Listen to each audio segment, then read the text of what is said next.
Looking for a fast-charging, ultra-responsive stylus for your iPad?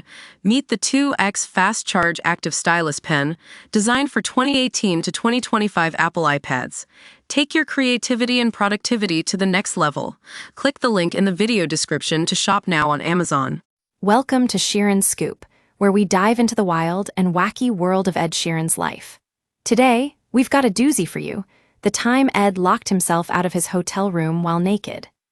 It was back in 2018 or 2019. Ed had just finished a show in Europe and decided to grab a drink with his best mate at a bar. Now, Ed's always been known for his witty banter and cheeky sense of humor, but this story takes the cake. Apparently, he got up in the middle of the night to have a wee, and that's when things took a turn for the worse. It turns out, Ed had wandered back into his hotel room naked, only to realize he'd locked himself out while still half asleep.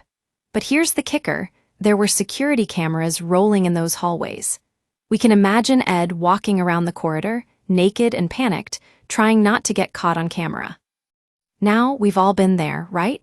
Had a moment of madness or poor decision-making that leaves us feeling like total idiots later on.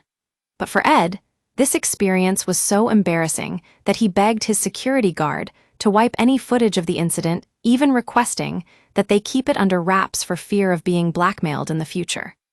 It's moments like these that remind us why we love Ed Sheeran. He's just so human and relatable. We've all had those late-night mishaps, but it takes a certain kind of star power to admit to something as mortifying as this on national TV. The silver lining is that Ed learned a valuable lesson from the experience.